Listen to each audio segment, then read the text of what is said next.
Hey guys, so late recap this week. I've been a little busy. I had a little event I did this week, and of course, with that comes 2 days of prep beforehand, the day of the event, and then like a day and a half of cleanup afterwards. So I kind of ate into my time a little bit. Um, I did get in last Saturday. It's already Friday here, so and this is Legends.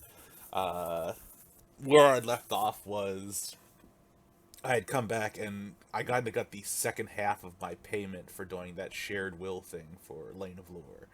And man, it came with a doozy. I had like the state of the art training gym. I had 2 years worth of what I normally make in the shop, which my shop isn't that big, but like still, it's it was a big bump. And yeah, so what I decided to do was finish my other jobs and then close up shop for a while. Like I was gonna figure like a good 3 months to do just nothing but training, because you gotta do that stuff every now and again.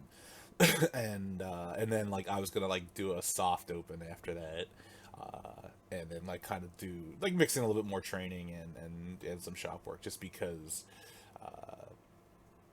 after the events that transpired, like I kind of realized I need to get myself on that train a little bit more. Can't be out there running around where I am and running into like these like fours and threes all the time and having to fight up. Uh, so what I did was I finished everyone's job. The Balsa of Andor, um, her staff had something to do with something called monkey pathos, which I don't know if that's like a Saiyan thing or not exactly, because I know there's a lot of like alien species involved in this. I might have to look into that. But it's just like, yeah, it finished it. Rohan Yu was largely responsible for the aesthetics of it, and then I think I probably did something with the ether crafting. The dude Damascus Cool, his was like a pretty straightforward upgrade, basically tying like his cloaks into being able to be more responsive to his thoughts and wishes. Man, did I not write the other ones? Apparently I didn't. I was probably engrossed in something, but yeah, I made what's his name?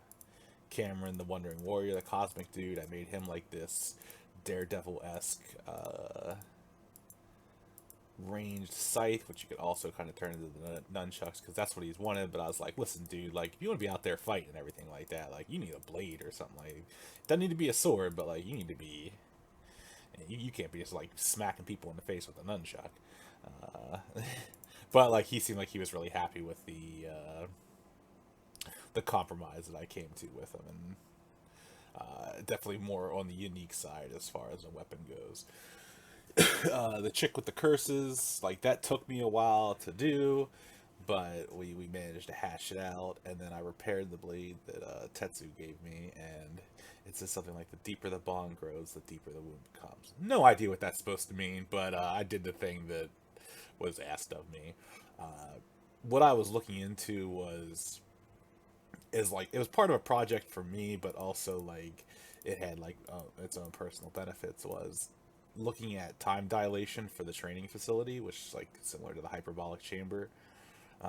But I was like setting what I thought was like more reasonable expectations of like, maybe it's like for every minute in there, like it stretches it out to like 1.5 minutes or 2 minutes or something like that. Like it's not like 1 hour equals 1 year or anything like that. Like I wasn't trying to be crazy, because like I mean that's kind of stuff could exist in real world, but I figure like the cost for that would be astronomical. So I tried to set it a bit lower, and even on the lower side like that, like the DM explained to me, it's like I like looked into it a little bit, and it would take like I can't remember how long the actual project was, like maybe 6 months or so, and then to install, but it would take like 5 years worth of pay to be able to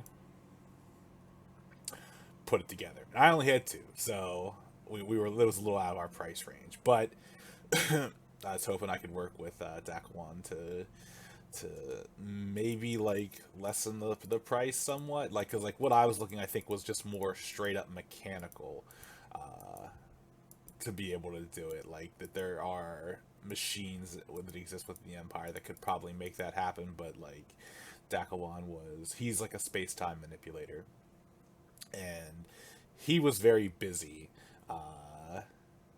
What was this? Military stuff. People came from the D system, and they took a bunch of slaves. And there was this notorious band of brothers named as the Three Watchmen. And he was basically charged with freeing. And when I say like a bunch of slaves, like we're talking like planetary stuff here. So it's definitely on the large scale side. And I think at that point, like Dakawan was an SS2, but he was like a pretty high long form one, and he commanded like 1,000,000 troops, or like somewhere like that. Like he was like kind of commander over that many people. So he's definitely on the large scale side, which is crazy because like, you know, he's a bit tougher than Everest and everything like that. But like Everest could be that same thing. But Everest instead has a little shop that he makes weapons in. Screw those armies and stuff like that. That seems like that's a lot of headache to deal with. So he was charged with, I guess, like liberating these people. And like from what I understand, like in society and everything like that, it's like you have those powerful people that are like, you know, you're there's not as many of them by a wide margin. Like I mean, even SS2s, like there's a good many of them out there, but like, you know, within this aspect of the empire, it's like, you know, you have, I forget how many it is, but like threes and fours start to get a bit more rare. Definitely so it's like when you run into a three or a four, um I think I think the dude that he was fighting wasn't. I don't think he was a four. I don't think he was a second of zero. But I'd have to again confirm on that. If he was, like, Dakawan's a beast for taking him. Because like, yeah, I'm pretty sure he wasn't because of some of the stuff we talked about with everything later, which we'll get to. Anyway, he launches this military campaign to liberate them, and him and his second in command, Otsuhime, I think is her name, yeah. And she has her own little backstory going on, which I'll get to in a little bit. They launch the campaign, and long story short, what this does is it keeps Dakawan from helping me develop the mini hyperbolic chamber in my training facility, which, you know, you gotta do what you gotta do. uh, yeah, so he does that. He launches a successful campaign. In the end, it's like they kill off two of the three brothers, and then as they're like leading the final assault on the last one, like maybe the dude was a four actually. Like I think he was because Dakawan hit three with Otsuhime, and I guess they just pushed it that far. And it's like it's one of those ones where I think like the kind of thing that is made like Emrys kind of have like people have his eye on him is even not just him but like his siblings, and like specifically like Emrys and Kato is like they've been fighting up like a full level, and the gap between those levels is usually so significantly large that it's surprising that it goes in their favor. But Emrys has like some tricks to make himself significantly faster, but for very limited amounts of time. And he has like a transcendent technique when it comes to destruction that he can like really knock people's power down with it if he can get it to land. And he's been pretty decently creative with getting it to land, or at least getting like portions of it to land to the point where people have a hard time dealing with it. So, from the Quintus fight, like up until the most recent one with the cosmic beings, that like it's like I guess like the best way to look at it is like he's just kind of been swinging up lately, and Dakawan was doing the same thing where it's like, but like again, like I think that the gap between the two and three is sizable, and if you just took like a straight two versus a straight three, like the straight three wins like probably 999 times out of 1,000. Whereas like if you take a straight three versus like an Arcanian two, like they might have some transcendent techniques that allow them to uh, be not on their level, but like compete with them, or not like completely just get completely run over. But the thing is like in the 2v1 3v1 scenarios, like when you're dealing with multiple opponents who each bring like a host of abilities, like then it usually gets a good bit more difficult. And I think that's how like he's been able to fight up here is you're fighting, you know, essentially like people who have trained a good part, or not, I won't say their whole life, because Emrys was like kind of split between the Ethercraft and this, but like, you know, trained a good part of their life and were trained in, we'll call it like a high art, in the sense of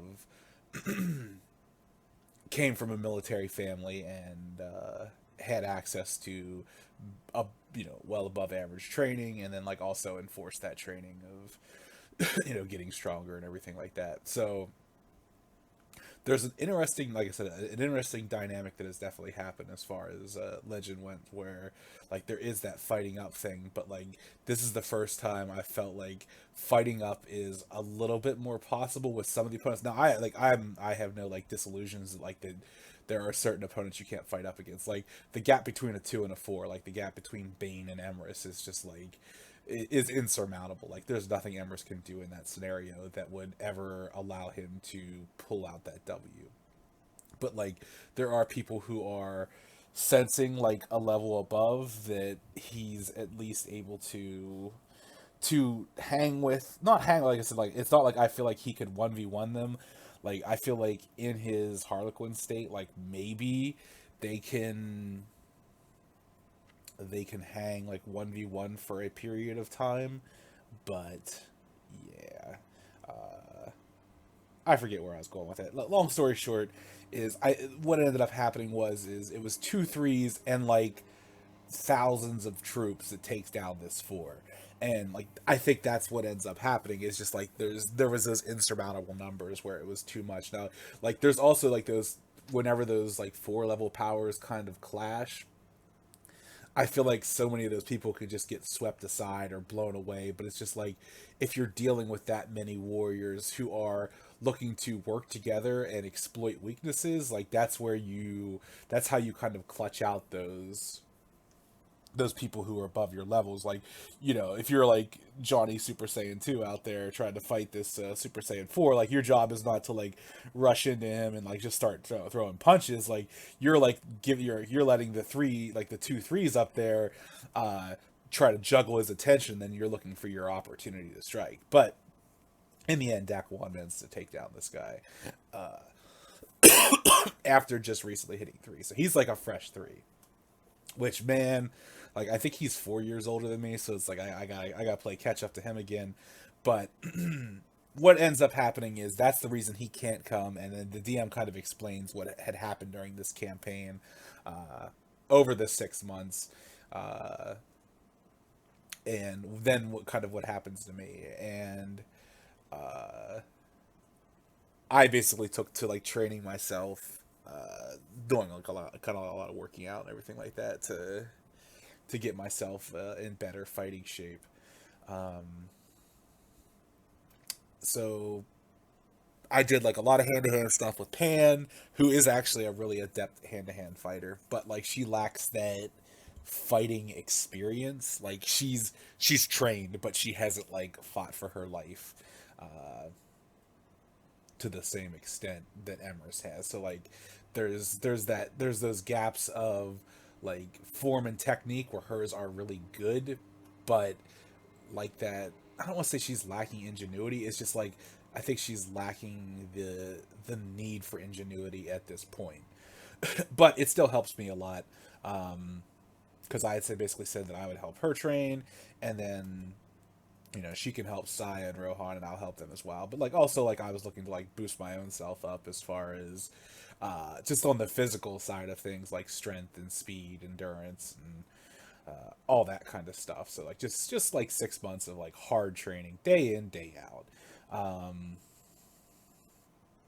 Rohan's like he's terrible. Like he lacks completely on the physical side of things, and like what I guess like the DM described to me is like basically it's a human who could fly.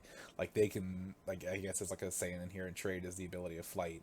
But yeah, like they're like that low on like, cause like they're both lowborn and no experience. So like they're they are basically humans at that point. Like they're not like what's his name? I forget. It was like I was talking to the DM like about when, in the one show where it's like where Raditz shows up and catches a shotgun blast by like sweeping his hand back to like catch them, and it's like, yeah, I mean, like Raditz is a soldier and everything like that, but it's just like that's like a base level Saiyan. It's so nutty. But like I think in this universe, like your base level Saiyans are like a much closer to human level. Um, and like the crazy part was is that like the DM was looking to describe Saya's growth at some point, and it was like at the start, it's like he wouldn't even put her on like a Buffy the Vampire Slayer level as a Saiyan. It's just like, oh my gosh, like yeah, Buffy's nice and everything in the Buffy universe, but like she isn't like catch a shotgun blast um, when it comes to that kind of stuff. Uh, Saya though does actually come up to like around Spider-Man levels. I think he said like the PS4 version, but like I think he kind of walked it back to like a more generic thing where just and like I said, I mean, like here's like the thing is she took 6 months of training because she actually wants to become like a warrior kind of thing, but just has never had access to it or anything like that. With Rohan, like I want to get him to the point where he's a capable fighter so that he can like I don't need him to hit Super Saiyan or anything like that, but like to be able to fight with weapons and everything like that's whole Emers's whole mantra is like as a smith like it's not just about being able to make the weapons like you have to know how to use them and then it'll help you better it'll basically help you craft them better like if you understand what they're supposed to do how they're supposed to work and then how you're supposed to use them so that's his goal whereas Saya is like he just wants to take her as far as she can go but like yeah she gets up like the Spider-Man level at some point and yeah, it's like she goes, and I think she goes further than that even, because like he was saying, like oh yeah, no, she can lift like truck size things now, and like throw them around, like she can throw an energy blast without knocking on her butt, because she was pretty pathetic at the start, but like her energy projection is definitely pretty bad. But her sense, like she's actually like a sensory type, like she has very sharp senses which is something like that Cameron actually had pointed out to me whenever he did that little thing so she could follow our fight. He did like an awakening thing of her senses, which that's one of those cosmic things. Like they can do everything. So what was it? I learned that there's something called releases for like base level Saiyans. What is it? Like there's water, contact, Majin, old, and then instinct. And apparently what this involves is like you prepare something called for water you prepare something called divine water and infuse it with ki, and when she drinks it it pulls out latent power. So Saya is at a D when it comes to physicality and C when it comes to energy and senses. That's just kind of like that's the things leading up to like the Super Saiyan jump. Now again, like the gap between Saya, just like a normal Saiyan walking down the street who was in a gym training, who was being trained by a Super Saiyan, but just being trained really poorly. She was basically a human, just not doing anything to, Spider-Man level strength, who's putting up tons. Now, I think the DM said, after this, and I didn't write this down, which is my fault, that she was like able to lift like a battleship kind of like strength wise. So like she's at the point now where it's just like, oh shoot, like she goes up against like a human dude or something like that, like she's gonna seem like a full on Superman, which is wild because it's just like she's come really far in not a short period of time, but it's like it's one of those ones where I think if you know what to train and how to train it, like then you kind of see like that Saiyans, like you see why they are that warrior race and everything like that. Yeah, so we do that. I learned that like Opal and I are kind of like in contact, and she's gonna take some time off to come to Lagos Force, so I'm gonna take some time off to spend with her. She's kind of my thing. Uh, there have been these murders happening on my planet, and like 7 different officers in the military have been murdered in the past 6 months, which has definitely raised some eyebrows. But like Everett's just like, yeah, that's not my problem. He's not like Detective Emrys out there putting on the little Detective Pikachu hat or something like that. figured this out. It's like, listen, they got people with responsibilities to handle these responsibilities. Um, Dakuon though is on his way here as far as like a ceremony goes, and he wants to like meet up with me. And Otsuhime is with him, and she's his number two. This is where I learn her backstory a little bit. She she was from a rival family, the blood of Saito, I think it was, and she went against her family because they were basically committing war crimes, um, and there was something big that happened after that where it's like I think it was like they like Dakuon went on the line for her, and it's like her father was looking to release this biological agent that would have impacted much more than like the Makoto systems. Like it would have like actually affected the Republic, and the two of them worked together, and she ended up killing her father, or I'm pretty sure that's what it was. Uh, but before that, like uh, Dakuon, like I guess after she reported those war crimes, like Dakuon launched a mission to pull her out, like as kind of like an ally or kind of as a reward for her service. Um, and yeah, like so, like she's kind of like been not indoctrinated, but like she's kind of been brought into the family in a sense, like kind of that someone who has like performed a great service and is in like in their favor kind of thing, which is kind of like how Kato was, where looking after Emrys, like Uncle Makoto said, like I'll like raise your stature or title because of it, and yeah, like I mean it means something because like Uncle Makoto controls like a lot of worlds and everything like that. I come to find out that like Dakuon is responsible for three planets at this point because of like his jump in power and his military station. I forget how many like tens of millions of troops he is like under his command that like is out there doing military stuff, which is just like, man, screw that. Like that's too large scale for Everest. It's like he and when they come that like there that like Otsuhime keeps like trying to talk Emerson to joining up, like basically joining up with the not so much the family. It would be the family, but like even like serving under Dakuon and like that. And like let's like don't get it twisted. Like Emrys would be like completely fine serving under his older brother. Like there's that mutual respect there, that like it wouldn't be a thing like I'm not following orders from you. Uh, um, yeah, but like she like apparently she's like kind of been keeping an eye on it. Like I've come to find out that like people like to keep an eye on Everest for some reason. Like his exploits and everything like that. Like he's the I don't want to say he's the wild child in the sense, but like he's definitely out there like having some adventures and stuff like that. And like just like completely out of his league sometime, but like making it back in one piece or like kind of messed up in the process. But um so they're talking in the shop and everything like that. They have like some fun like lighthearted exchanges. I'll leave those out of the recap just because they happen, but we don't want to go too long of this. And Emrys is like, you got to tell me about like the final assault on like the big bad dude. And I forget his name offhand. Like I just know it was the three Watchmen brothers. I probably have it somewhere written, but um,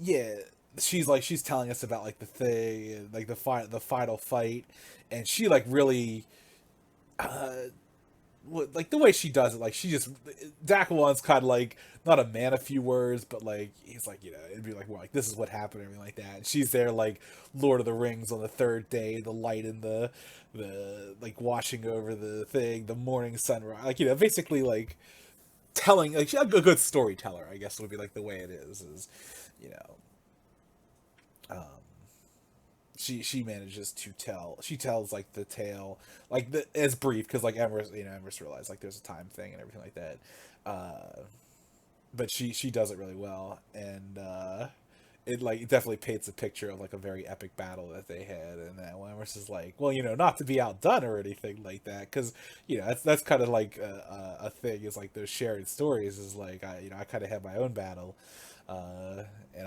I basically retell in the same fashion that she did, where but like not like in a mocking manner or anything like that, but just kind of like to talk it up a little bit about like Emrys and Kato versus like the two like three level cosmic beings that where they killed one and then like were going to kill the other until like the four showed up. But he tells that story and they're just kind of like eyes wide kind of thing, and it's like I like you know I don't know how cosmic beings are exactly in this universe, but like they're not sweet. And oh, that was the one thing is I learned from Cameron. This is way back that the thing that the chick used with the black axe was something either called dark energy or dark matter energy, and it's like when it interacts with matter, like it just basically dissipates it. So like she's like ultra dangerous kind of thing, and that's the one we killed because we're Saiyans, and like yeah, she's got some cool energy stuff, but we move fast and we hit hard. And when Emrys broke both of her wrists by like crushing them with physical force, she wasn't ready for it. Can't swing a black antimatter energy axe with both your wrist. What's it called? T-Rex. Just kind of hanging there. Um, and yeah, so like he kind of told that story, but like definitely not as a one-upsmanship, but just kind of like share what he's been up to, and that just kind of got her in the thing of like he's like you gotta join up, you gotta be with us. And then she also kind of appreciated like that Everest does do his own thing and like does have his own adventures, and like kind of like doing stuff for the family in his own way. And I think Dakawon kind of respected that as well too, which was a little surprising to me because I know like I thought Dakawon and I were a little bit more strained, but I guess it's mainly between like our father and him, just because a lot of the responsibilities fall on his shoulder, whereas Mira and I just get to go out and do our own thing. So yeah, there was that. uh, he wants to go down and check out the new training room, and I take him down there, and I also hit him with the sales pitch of like, yeah, it's like why I reached out to you like a couple months ago was like I know you're like space time, like I was wondering if like we could find out a way to do to hyperbolic size it. I didn't word it that way, but like basically time dilation. And I was like, more time spent in the training room. I was like someone like some of the busy man such as yourself could use that extra free time to get some extra training in. And he kind of laughed at the salesmanship of it. And I was like, yeah, I gotta try. It's like the way I look at it is, it's something I'd like to do, and if I do this, like obviously it's something that the family could definitely make good use of. For like it's like it's like you got a campaign coming up, and you've got like all these responsibilities. Like why not turn every minute of the training into 2 minutes of training? Like just imagine how long that would go. And he's like, all right, all right, all right. Like when I get a chance to, like I'll look into it. Otsuhime I think also has some experience with it. So they're gonna like look into see the possibilities of it. But like yeah, like right now they have responsibilities and everything. The other thing is he asked to see how far I've come along, and I'm kind of curious myself too because I just spent like a nice 6 months of just like hard nothing but training, uh, getting it in, raising my power up, everything like that. I'll have to ask the DM if I feel like I'm anywhere close to like long form 2 at this point. But again, like there's a 4 year age gap between Dakawan and I, so like if I hit like long form 2 in another 2 years, like that would be 2 years to hit 3, which is actually like surprisingly reasonable. Um, as far as like looking ahead kind of goes, like again, like if Ember just keeps on like his same path and everything like that, it doesn't like die horribly in the process, which is always a possibility. Um, so I power up and everything like that, and like yeah, man, like there was definitely some definite improvement and everything like that.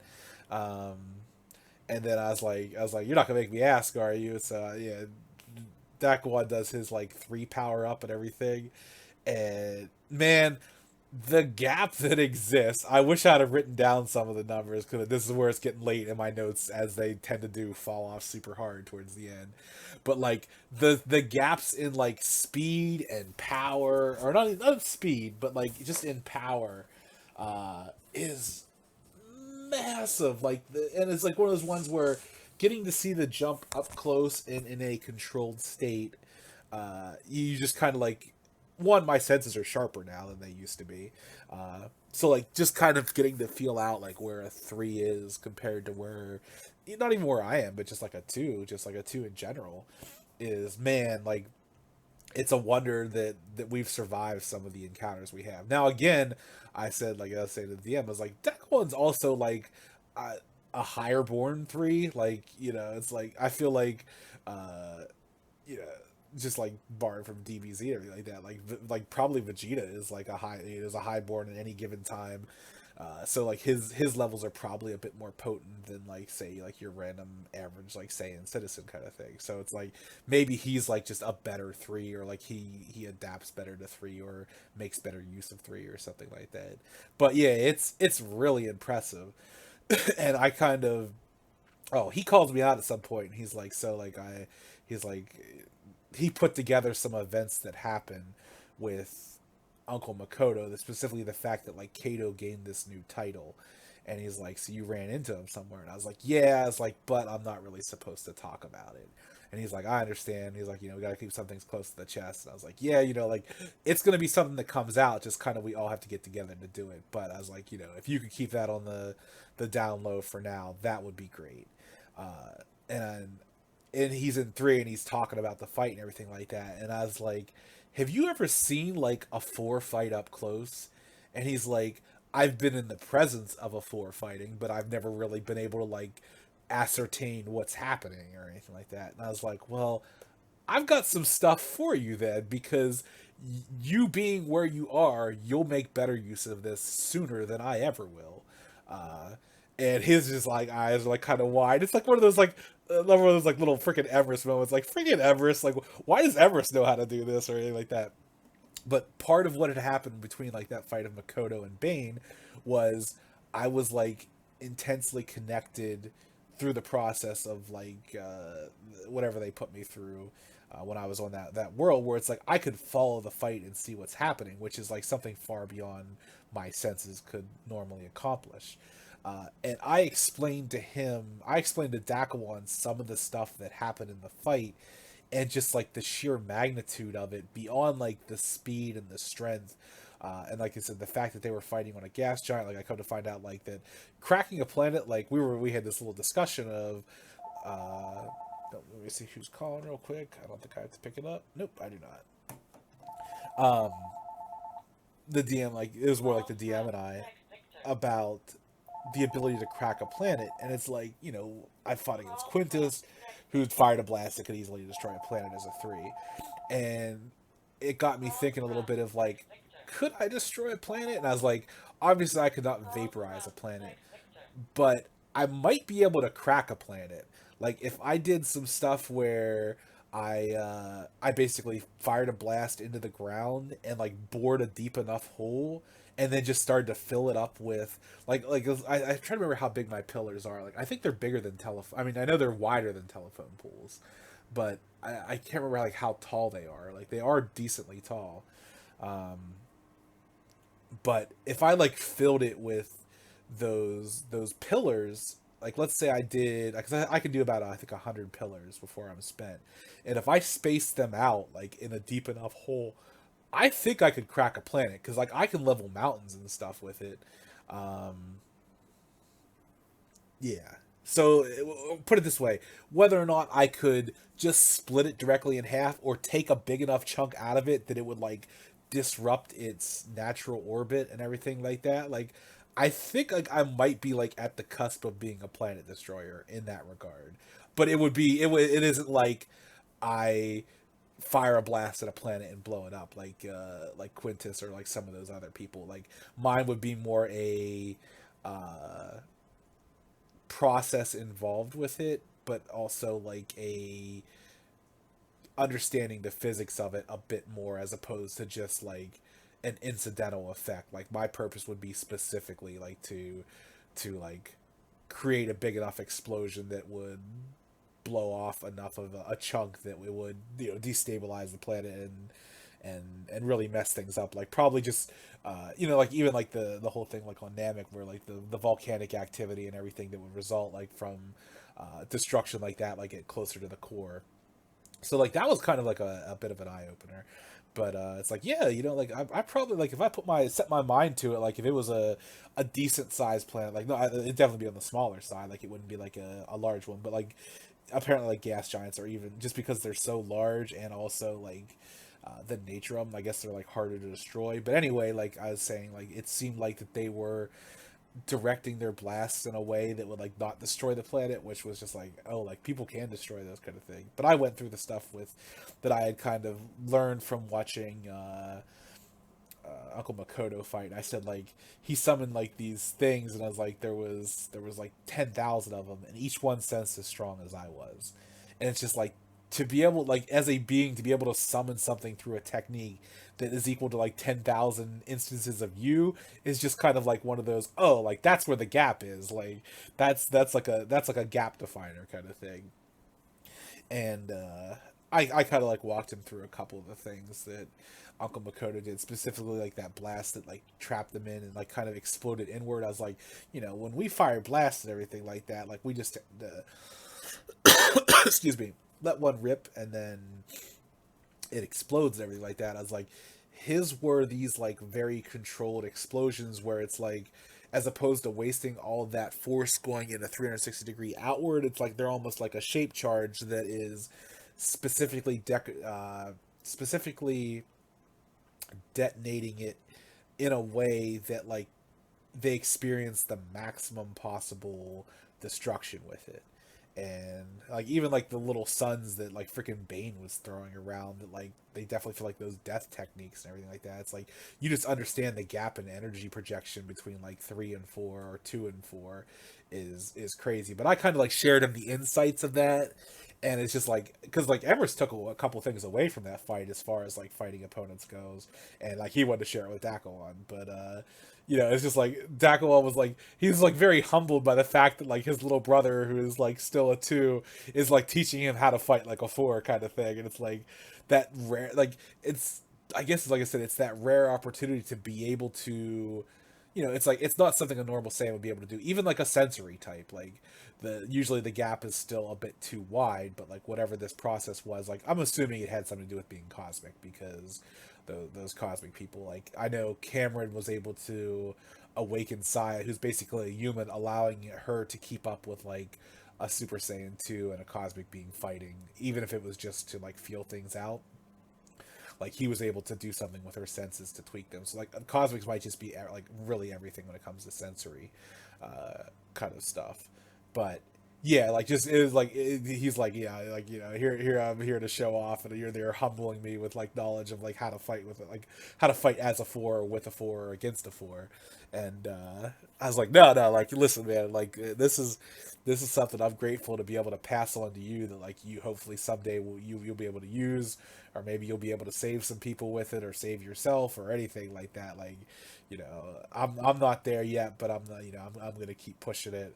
But like you'll make better use of it before I can, probably.